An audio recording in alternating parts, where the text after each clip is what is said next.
Welcome to the Lazy BardCast. I'm David Williams, the current Dungeon Master, and no matter how bad I am at voices, I'm going to keep trying them. My name's Kyle Paquin. I'm playing Talgroth, the Mountain Shield Dwarf. He's not really sure if he's going to be next to die. My name is Josh Yarnell. I'm playing Orion Goodbarrel. Finally, the only captain left alive. My name's Sean Luke. I play Maven the Monolith Smolderbeard, a Dwarven Cleric. If you like what you hear, be sure to look us up at the Lazy BardCast, where things are found. Previously on the Dungeon of the Wacky Wizard. Our adventurers found themselves proceeding further into Undermountain with Mr. Red. Moving past a gelatinous cube posing as a janitor, they heard the sounds of battle, goblin shouts, and stepping into the room, they saw a small coliseum surrounded by goblins, and in the center of which was a unwelcome old acquaintance of Korvac's and Maven's. Korvac, seeing Click down the pit, confronted him. A battle ensued. Orion got involved. A lot of goblins got involved, and in the commotion, Korvac fell. With Korvac's death, the revenant spirit of Click turned to dust as his vengeance was found. Korvac dead, Orion down. Maven is up, and this is where we pick up with Maven. Your turn. At the start of your turn, you look to the side, see Korvac's now unconscious body, and swarming down the 20-foot-high walls, jumping on each other, climbing down the ladders, and raining arrows into the pit are dozens and dozens of goblins. And Spirit Guardians is up. It's your go. Since Maven's never used this spell, and there's a lot, he's just going to be concentrating really hard, and I don't know how many goblins are in this. It's a 15 sphere. Sphere we'll radius. say 10 goblins. Okay. There's gonna be essentially a spirit guardian for all of them. Everyone at one point is gonna get held somehow, whether it's a hand on their neck or someone's picking them up, ready to suplex. And there's gonna be two people at a table above in the ceiling, a guy with a crown on and a guy with a cowboy hat on. It's like, oh my god, is this really happening? And they're all gonna go up and hold for a second, and then they're all gonna slam down at the same time. Nice. Awesome. As they tandem WWE style murder these goblins for a brief moment. You get a clear line of sight to Click's body that is quickly, as he's kind of kneeling over Korvac's corpse, turning to ash and just blowing away. As these goblins, they all get just rammed into the ground. You can see Orion pretty close to you, unconscious on the floor. Just moments before more goblins just swarm in and fill the area. You take out 10 of them. Can I tell Korvac's dead? Yeah, looking at the wound that's been left in his chest, you can see it's right by his heart, and there's an enormous amount of blood, and he is not breathing. Maven's gonna have a moment of remembering everything with Korvac, and then shakes his head given the situation and just focus on who he can help. Sure. And he's going to cure wounds on Orion. I'll just try and act like I'm almost protecting Orion a little bit. Okay, sure. Orion, as it comes to your turn, this wave of energy flashes over your body, and as you open your eyes and take that sharp breath in, you see Maven grabbing onto your arm, and this healing energy coming from his body into yours. Looking around, you can see Korvac on the ground, unconscious, bleeding out. Swarms of goblins come flying in. You can see bruised and broken bodies of goblins all around you from Maven's Spirit Guardians. From the ground behind Maven, I'll make my way to my feet as I pull out the loot from my back, and I'll just look towards a big mass of them, and I'll just give a big power chord, and I'll cast Thunder Wave out and try to blast them all backward. Okay, so I made 3 rolls for, we'll say, the 6 goblins that are in front of you. 15, sorry.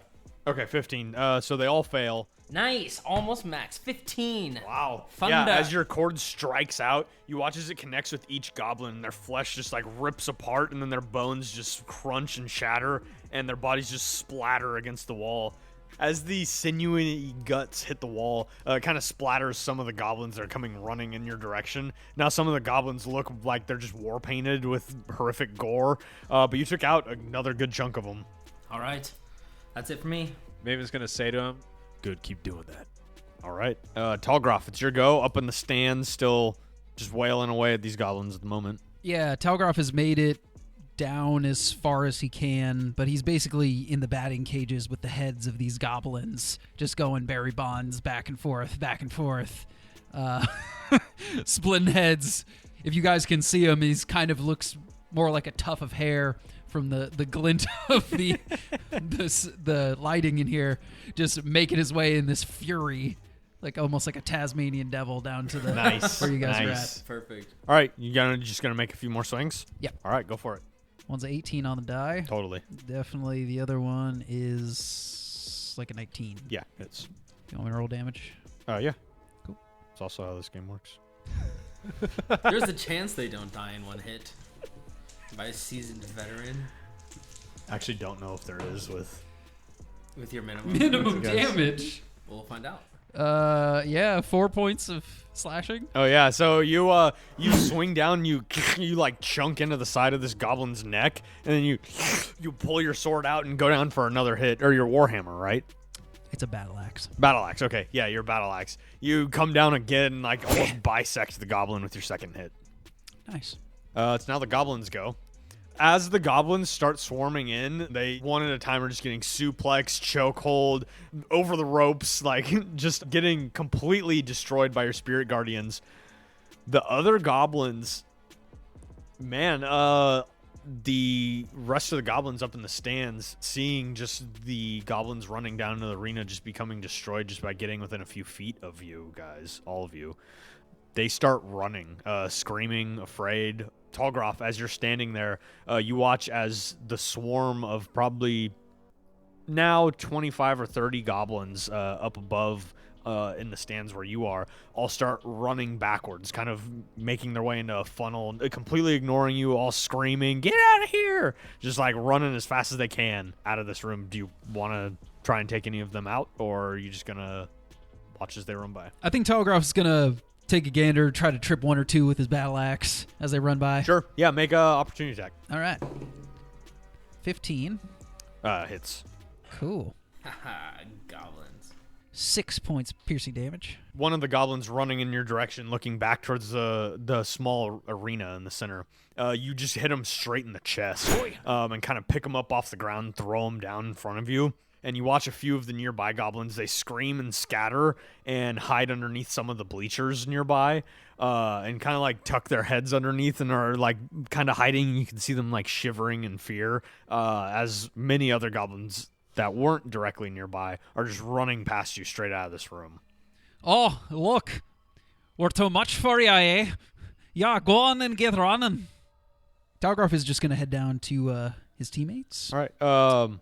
Yeah, it's kind of loose initiative at this point, as you guys are kind of making your way into the center of this arena. How are there steps or ladders to get out of the arena? There are ladders, yeah. Cool. I'm gonna run up that, and I'm gonna start executing all the goblins that are hiding under the bench. Okay. Yeah, you pull them out, and it's easy enough. You don't have to roll for any of that. I want to try to make them scream because I want the ones that are still alive to be afraid. Jesus, okay. Yeah, that's easy enough. You just start pulling them out one at a time, breaking a few fingers, making them yell before you kill them, and it's the word I'm looking for. Uh-oh. Efficient. Yeah, it's efficient. Okay. But yeah, easy enough to go around, execute the goblins that are remaining. Not any issue at all. What are you doing? I'm gonna inspect Korvac's body. Look at how bad the wounds are, how dead he is, if there's anything that was left behind by the revenant that killed him. Sure, make a medicine check. Dirty 20. Dirty 20. Looking over Korvac's body, you're unable to find a pulse searching. Looking at his wounds, they look to be probably a heart puncture of sorts, something that he probably won't come back from. He's already starting to turn kind of blue laying on the floor. Looking over his body, you can see that he has a very nice greatsword. Beyond that, he really doesn't have much since most of it was stolen from him. And looking at the remains of this person that you don't know, appears to be what little bits of him are left are pieces of ash, small scraps of clothing of what he was wearing, and beyond that, it has been dispersed in the kind of chaos. I'll go over to the little bit of like fabric remaining on the revenant's body, and I'll like cut a little swash of like cloth, and I'll just drape it over Korvac's face, and then I'll kind of just wait solemnly for Talgraph to get down here and Maven to finish executing. All right. Talgroff is going to jump down into the pit and walk slowly over to Orion as he's draping the piece of fabric over Korvac's face and put his meaty, calloused hand on his shoulder and say, "Oi, looks like they got him." Yeah, he's, I don't know if there's anything we can do for him. I haven't seen an injury this bad before. You know, boy, when you fight, sometimes you don't come back. This might be a lesson for you. He obviously ran straight at the enemy, the whole room of people that obviously might want to kill him. I tried to help. I think I made it worse. You did what you could, laddie. That's all you can do. I'm tired, you guys. Lot of fighting. Need to rest up, sure. Yeah, I feel like I just ran around the house like 4 or 5 times. Like, man, I'm so tired. I think you did more than that, laddie. Yeah. Yeah, looking to the side, you can see the large, almost wave of goblins that you killed with your spell. By far the most things you've ever killed Probably at once. the only thing I've Probably the most things you've ever killed. Yeah. Oh man, I'm gonna have the coolest scars, you guys. Maven's not gonna really pay attention to them. He's just gonna kind of kneel down by Korvac and almost to himself because he knows it won't work. He's just gonna try and cast Spare the Dying on Korvac. You try it in the hopes that, you'll feel some sort of connection, just as almost, you don't want to be asking what if down the road. And as the energy kind of passes over him, you find that there is no target for your spell, that the soul required for Spare the Dying to function is not within his body. Maven's gonna keep looking at him and then just stare at him and then like blink his eyes really hard to like push it out of his head, and then he's just gonna kind of cross his arms. All right, let's go. Wait, we just leave him here? Where do you want to take him? I don't know. This doesn't seem like the right kind of place to lay someone. Yeah. But what about you thinking, Maven? This was your captain, eh? I think he should stay here so when they come back they know why all these goblins died. A memorial. Should we say a few words? I think that's your department. Why don't you go for it?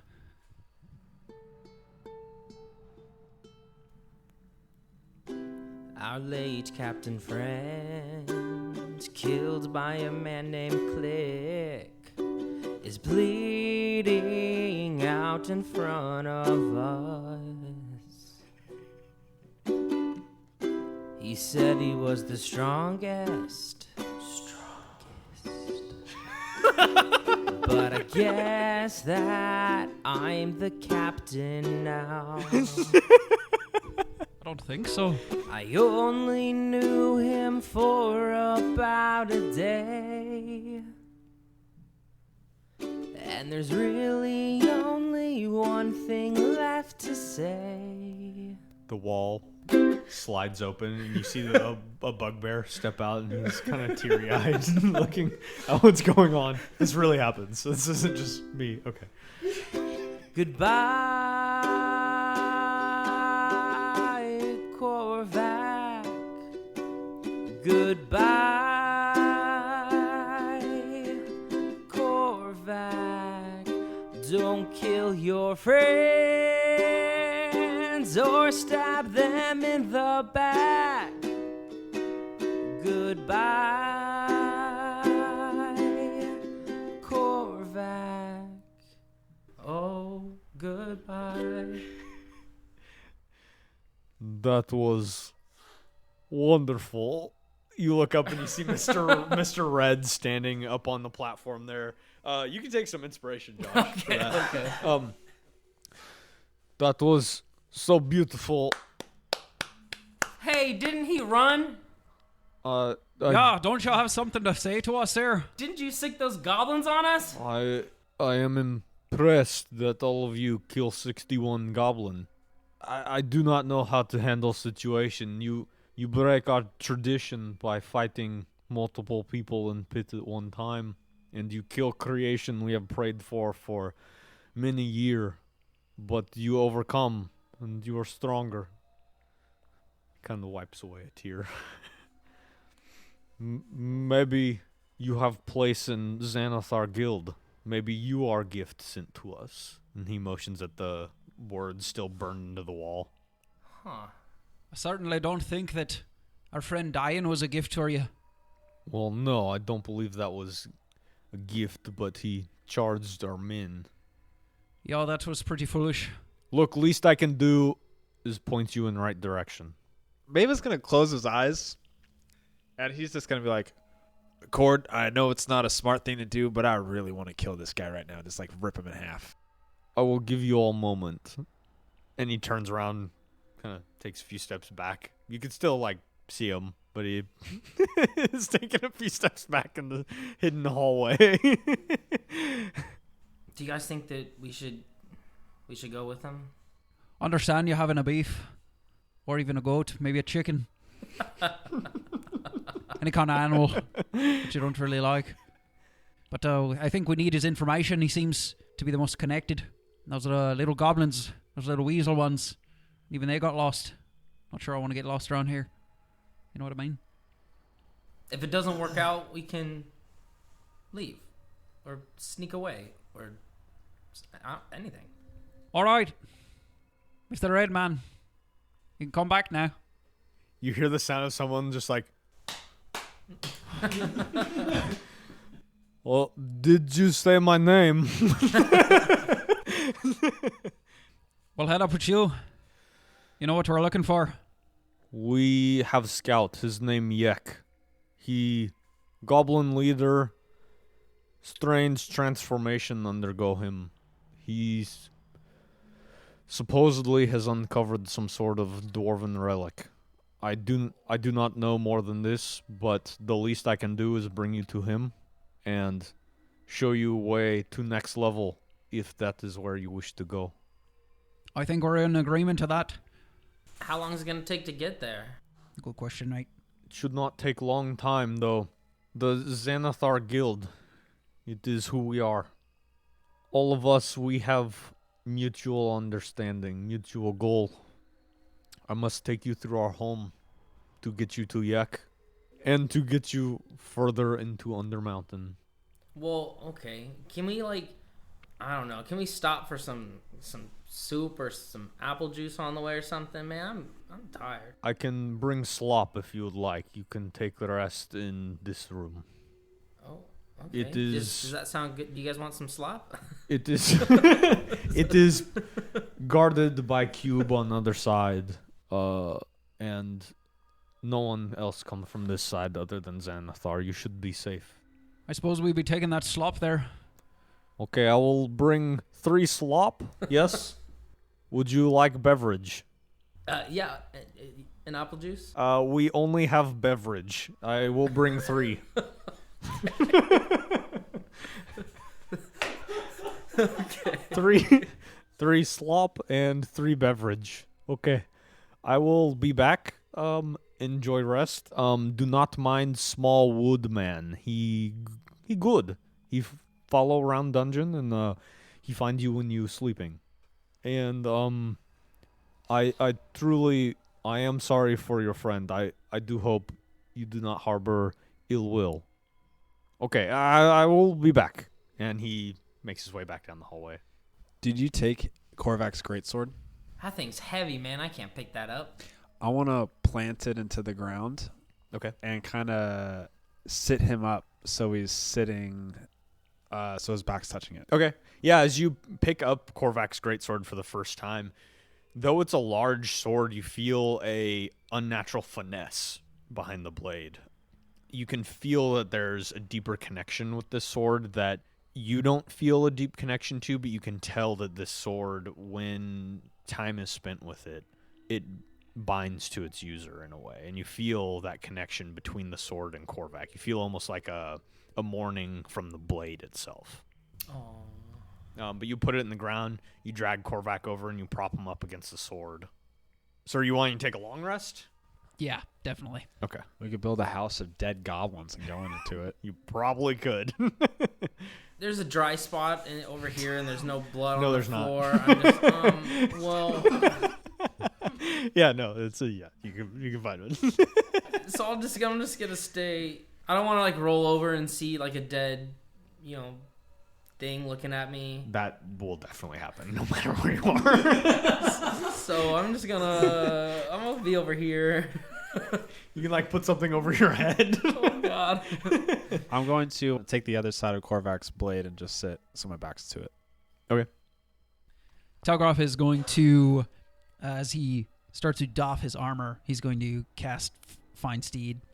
And so after 10 minutes, a very interesting silvery-looking giant ram is going to appear right in front of him. And he's got curved ram's horns that go back, and he looks almost like Mercury in a way. Ooh.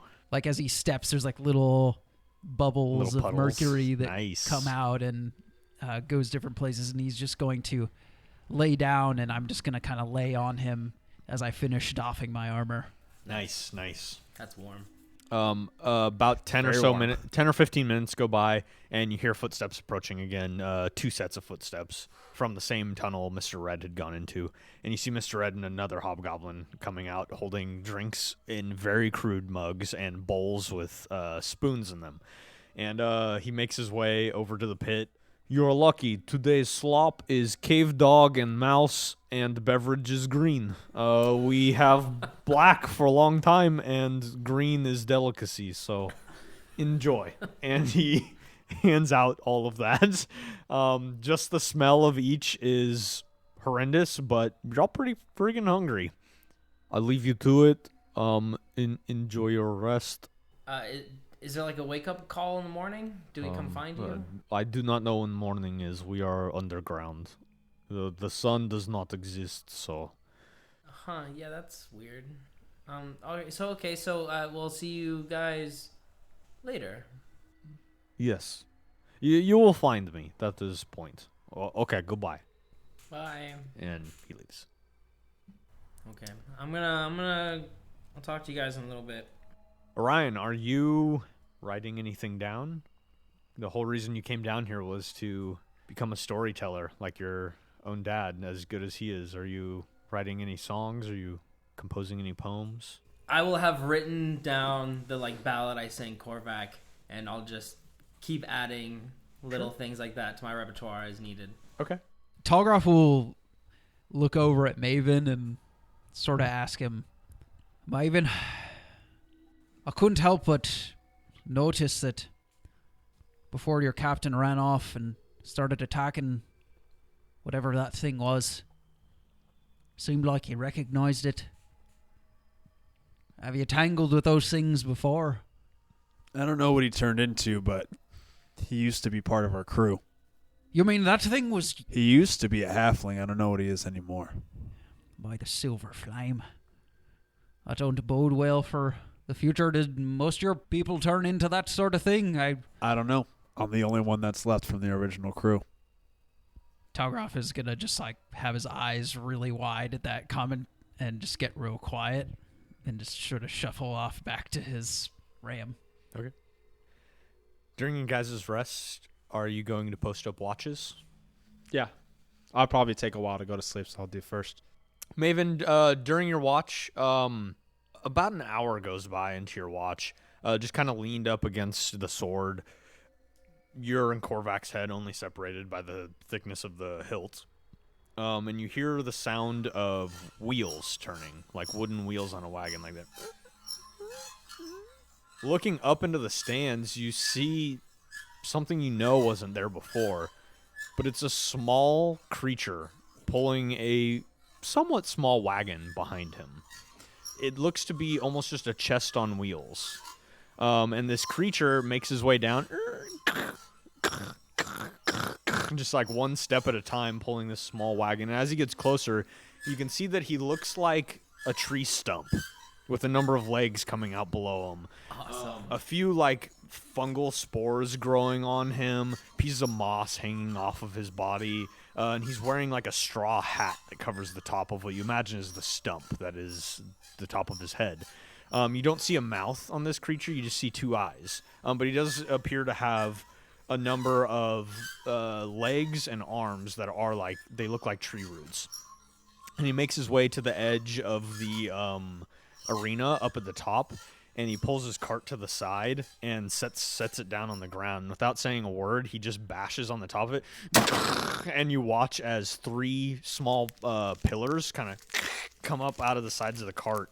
In one, you see what looks like maybe a longsword of sorts, but there's this radiant sort of glowing flames across the bottom of it that occasionally flicker across the blade. In the center, you can see what appears very normally as a potion of healing.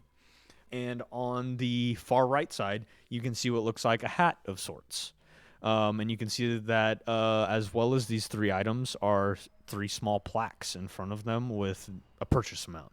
But he just kind of props that up, and then he slides out from underneath the wagon a small stool and just sits down and kind of looks over the arena at you guys. Maven will go up there. Okay. Yeah, you go up there, and you kind of look at it. The first item, this long sword, has a price tag of 7,500 gold pieces on it. Okay. The center potion of healing is 50 gold.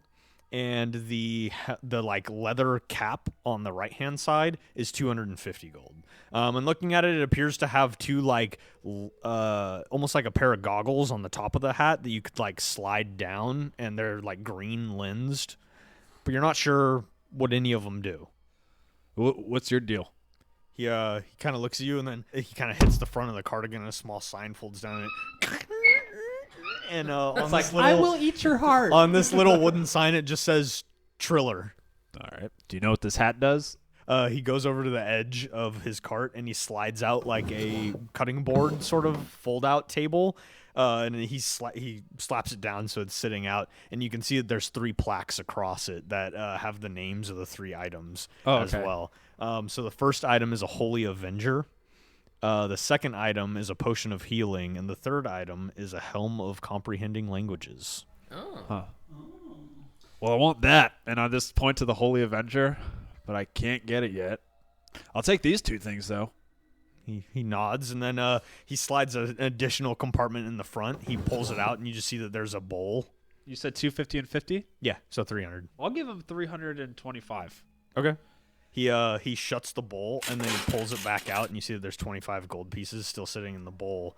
And you watch as the 2 pillars, the center one and the right one that these items are resting on, this bluish sort of tint to the wood fades, and it turns into just normal wood. All right. I'll just take my tip back then. You take it out, and he closes it, and then he sits back down. Okay, well, I'll see you around. Okay, are you waking anybody else up at the end of your watch? I'll wake him up. So Orion, you're stirred awake by Maven. Okay. Is it time to go? Yeah. There's a guy up there. Yeah, you look up and you see this little wooden creature just kind of not even looking at you. Just none of his roots are touching the ground on the stool he's sitting on. He's just sitting, looking around the room, just kind of nonchalantly existing. Well, cool. Look at that sword. Yeah, no, I want it too. I bought this hat. You want to wear it? Okay. I already got goggles, and I don't want to wear 2 of them. Yeah, you put on the hat. Whoa, it's green. Also, are any of you spending time to identify the numerous magical items you guys have found? Oh, I will for the boots. I think are the only one I got. Boots? Yeah, I think as Talgroff was settling down, he remembers that he has this cloak in his bag, and he's going to grab that out and look at it.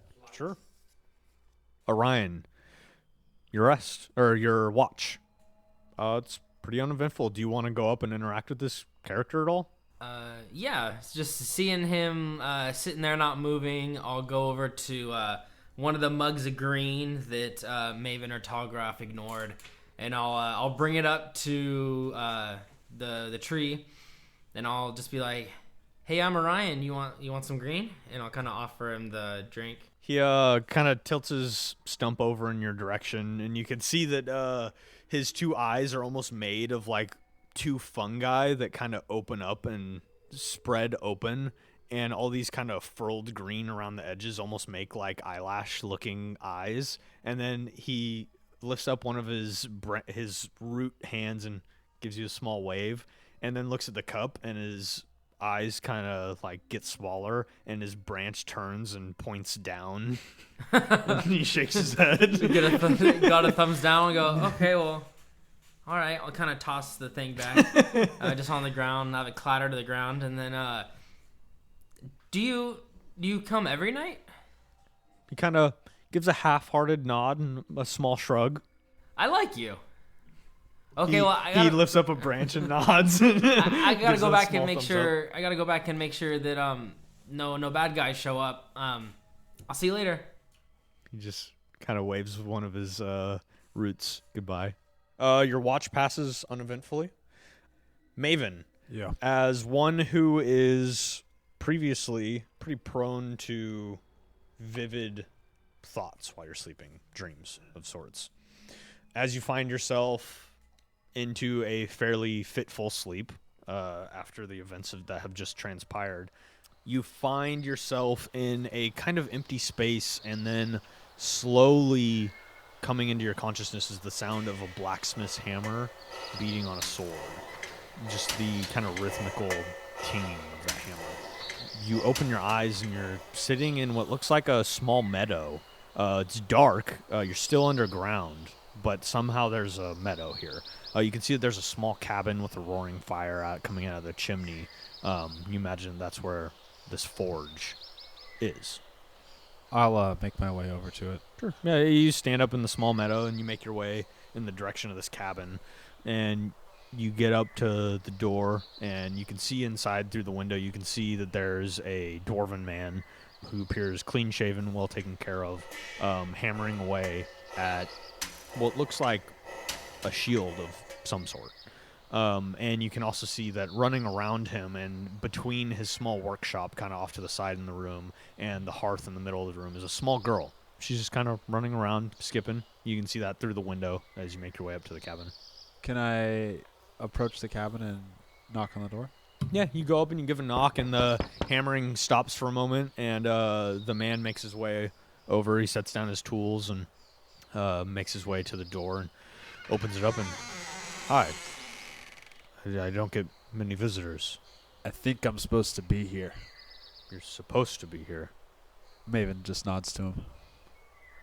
He kind of opens up his door and, you're welcome in.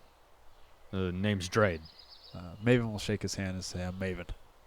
He kind of sees you reach out your hand and gives you kind of a weird look, and then reaches out and gives you a shake. And what can I do for you, Maven, who belongs here? Like, I don't know. What are you working on? Make a perception check. 18. 18. You can see the symbol of cord on the shield as well as on the man's necklace. Shield. I'm supposed to be working on it. Seems to be a theme. Come in. He motions into his house. I'll step in. Maybe we'll go in there. Yeah, you step in. It's warm inside.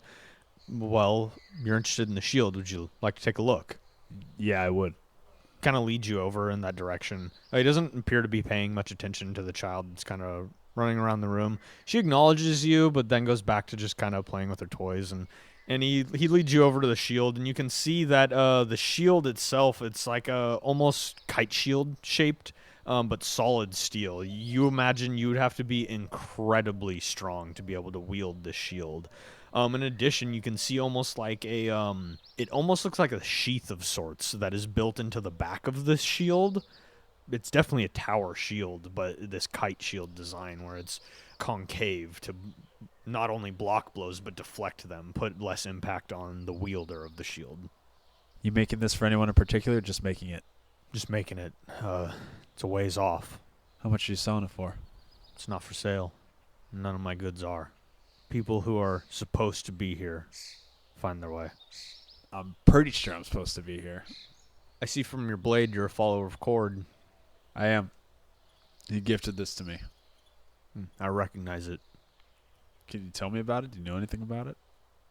I know where it was forged. Beyond that, not much. And even then, where is Not exactly an exact location, just a general idea. Where was it forged? Well, his personal smith made that blade. Well, it's been working well so far. I imagine so. Kind of looks at the shield and think they're a pair. When I'm finished, you should find me. I will. Maven's just gonna keep staring at the shield and kind of take it all in, all the details and everything.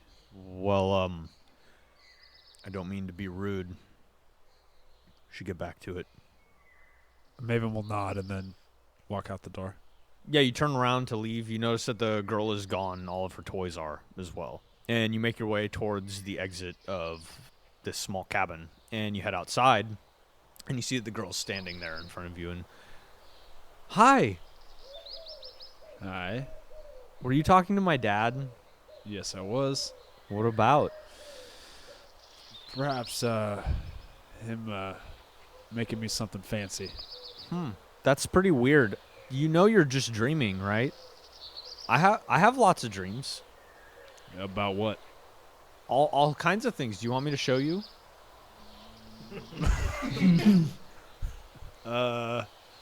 Yeah, sure. Show me your dreams. Okay.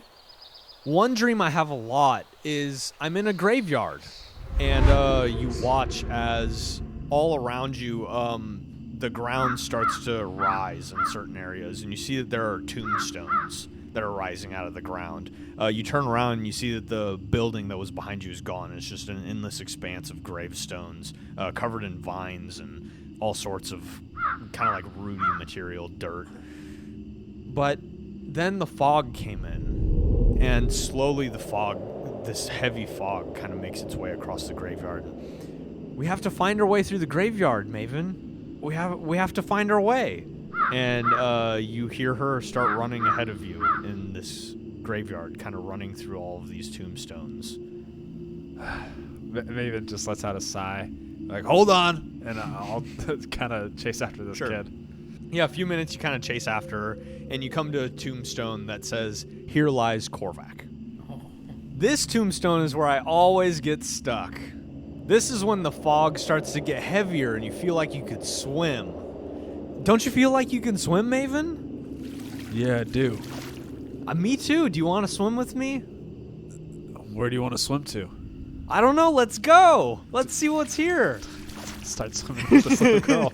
She starts swimming. Well, you both start swimming, but after a while, swimming in the darkness, this is when I get really lost. And now looking around, like all the tombstones and all the hedges and everything that you saw is just dissipated. And you're now just like in this black space. And this is when I start to drown. And pretty quickly, you just feel yourself like unable to breathe, just like that choking feeling before you like snap awake, leaning against the blade, still back to back with Korvac, just looking around the small pit. You okay? Yeah, I'm fine. All right. Here's your green. You didn't finish it.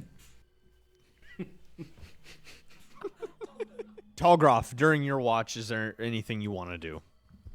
Yeah, I suppose Talgroth will open an eye, kind of slowly get up with his axe. Yeah, looking at this creature, you just see the same small fungal wooden creature. As you get closer, he kind of acknowledges you and gives you a small wave with a little root and motions towards the sword that's the one remaining item. Talgroth will go over with his other hand and grab onto it, pull it off the... You grab onto it, and you feel a connection unlike anything you have ever felt before. To the Silver Flame clan, to any kind of paladin ties that you have. This is a direct descendant of that lineage. Not even voluntarily, the silvery, smolten magic that frequents Talgroth will sort of erupt into his eyes, into these kind of silvery burning flames. And feeling this sense of power and connection to it, things deep down buried in Talgroth's heart of the long, arduous journey that he's gone through for the shield will kind of start to come to the surface. He begins to think about whether or not this quest has really been worth it, since it's been so long since he's really been this connected to his clan.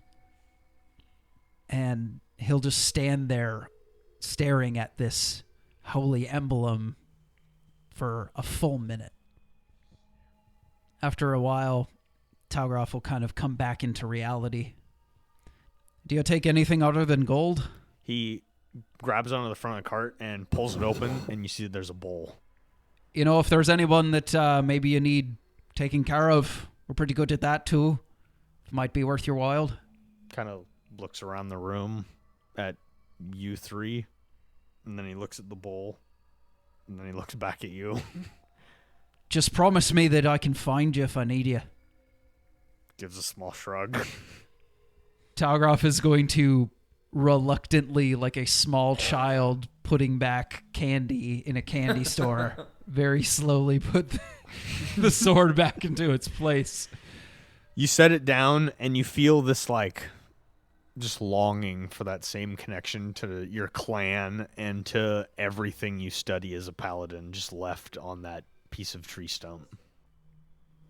The tree man Triller, he gets up off of his stump and he closes the small butcher board on the side of his cart. He hangs back up his sign and slides it in, and then he claps the side of the cart, and the sword, it stands up straight, and then on the pillar with the other three pillars, they all three just go down into his cart, and then the top closes over, and he grabs onto the front of it and picks it up and starts carrying it back up the step, like painfully slowly, making his way out of this like 40 stair coliseum until he just takes a right hand turn at the top where you know there's no exit, and then slowly just he disappears behind some of the seats, and the sound just gets more and more distant until it's gone.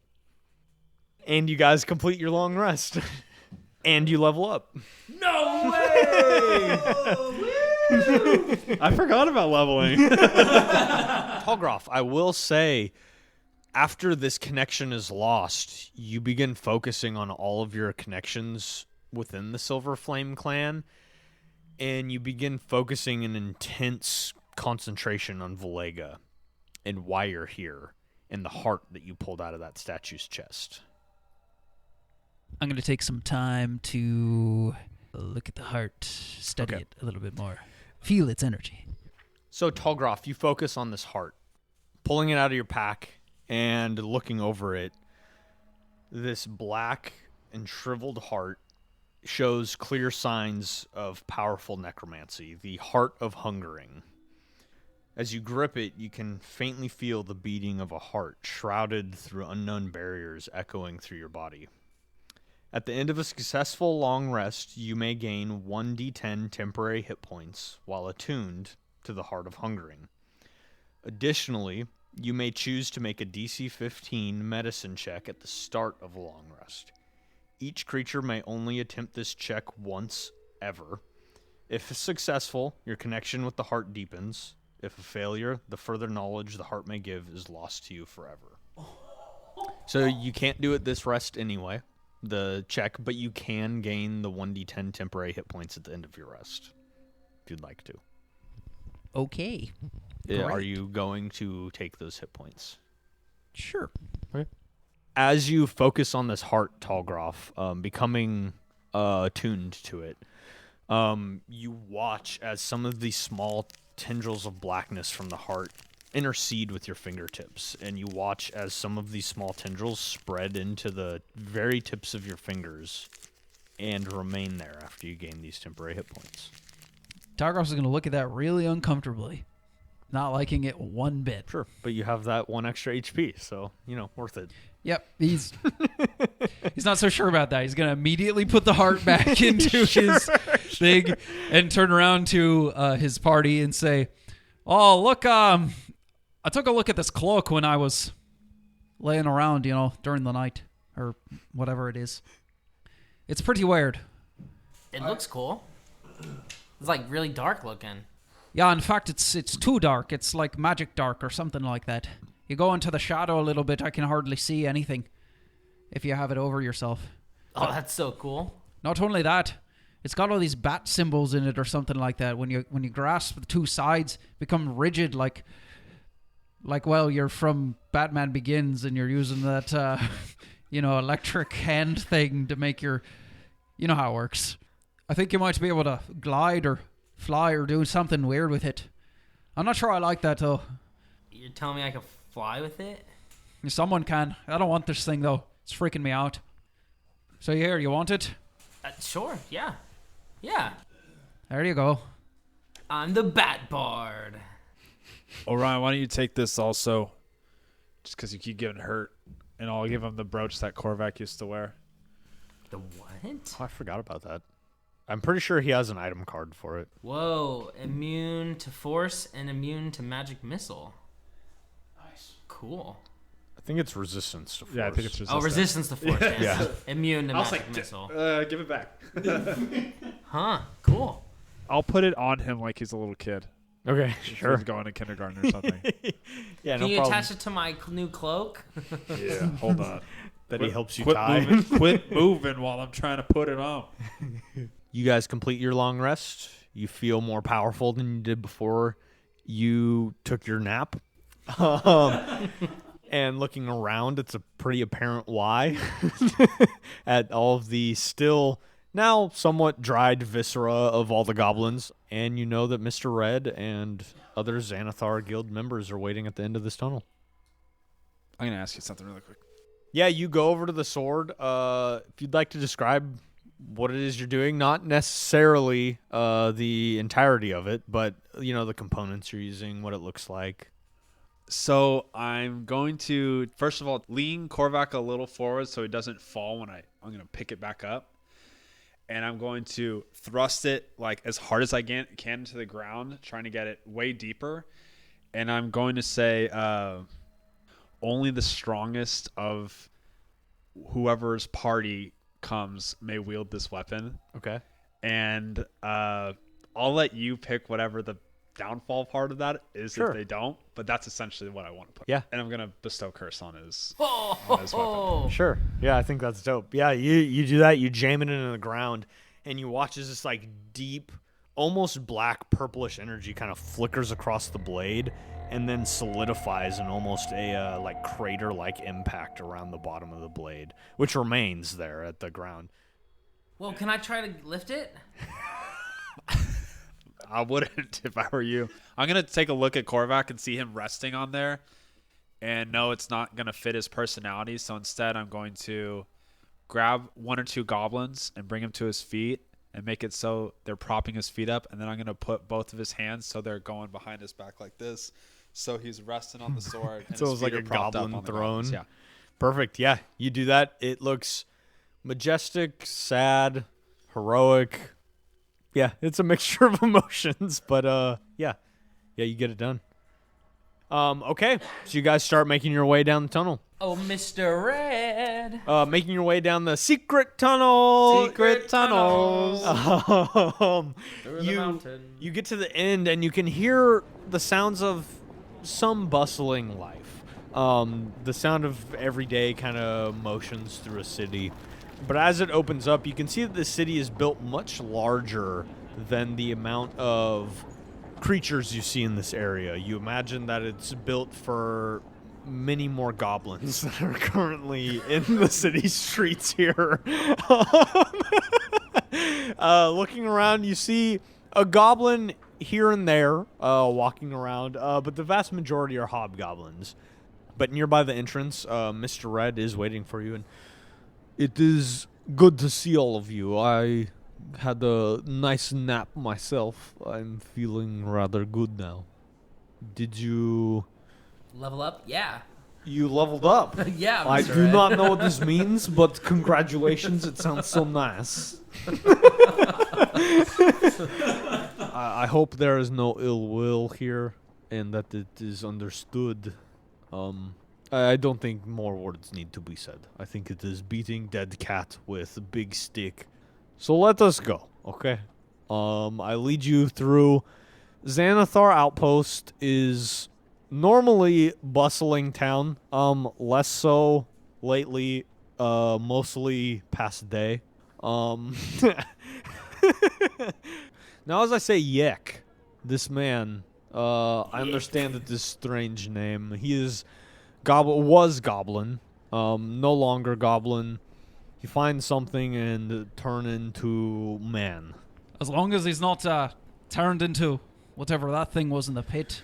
And as he's making his way through kind of the corridors here, it's not winding by any means. It's not like before where the ooks were leading you through tunnels that you were getting lost in. This is very much a very straightforward main commerce area.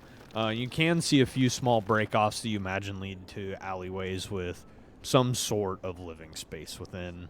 But he leads you a ways through this corridor until you find yourself at the entry to a stairway that is enormous. It opens in almost like a coned projectile down this hallway, the staircase, almost 40 feet wide from the about 20-foot wide commerce area of the Xanathar Guild outpost. As he points down, Mr. Red points down, you will find Yek on lower level. He was banished there by other goblins. His warband chased him off. This level, a little forgiving. Not too dangerous by any mean, you go down further, there's more magic. That is where things get pretty dangerous. I'd like to thank you for taking us this far. I believe we have message to be sent. There is city. If you go down, there's this large staircase. If you find another similar large entryway to lower level, there is city by name of Skullport. I have a package for sins. I suppose you can just put it up here on Betsy. She can take quite a load. Okay, he pulls out like a small pouch and sets it on top of your ram. It seemed unnecessary, but I like it. Well, she can look after it if we're busy doing something else. Yeah. Oh, it is sliding off. She does not have hands. Targoff will reach behind, not looking to grab it. Sure, yeah, you grab it. It's just a small leather pouch. He'll just tie it on his belt. It is not a big deal. You go to Skullport, you find similar looking man. He will probably be only looking man like me. Like us. He kind of motions around to the Xanathar. Hopefully he alive. If he alive, you deliver, you get the money. If he not alive, well, you keep package. Right then. Talgroff is going to sort of trot off, I guess. It's a ram trot. Trot off. She's going to trot off, and he's going to look very stricken as he's seriously contemplating that sword that he had in his hand for a moment of time. Sure. As we leave Mr. Red, I do a little incantation, and he feels on his shoulder a light tapping, like there's someone behind him. He kind of turns his head to the left. Made you look, and then I run off after Tallgraph. Okay. So you guys start descending down this 40-foot wide staircase, and Mr. Red, he motions with his hand in kind of like a spiral motion. I wish you all well on your journey, and truly, I do. Again, I am so sorry for your friend. You watch as kind of a shimmering barrier appears between you and him on the staircase, and I do apologize for the lack of return. It is temporary defense, okay? Best of luck on your adventure, though. And he turns around and makes his way out of view from the staircase. And as you guys descend down into the pitch darkness, behind you is the shimmering blue barrier of force, now separating you from any means of escape. And that is where we'll call the session for the night. Our late captain friend, killed by a man named Click, is bleeding out in front of us. Oh, I can actually use a hand. He said he was the strongest, It's because I am the strongest. but I guess that I'm the captain now. Now, hold up a minute. I only knew him for about a day, and there's really only What's that? Goodbye, Korvac. Goodbye,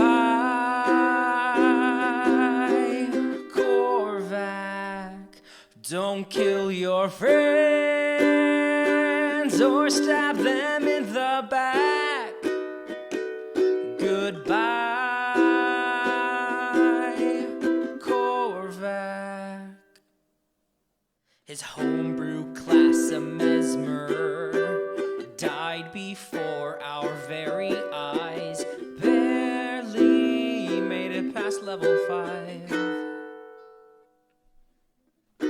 He always said that he was not a pirate. Well, I'm not a pirate. Goodbye, Korvac. Who are you talking to anyway? Goodbye, Korvac. I'm right here dying. We'll leave your sword cursed for dramatic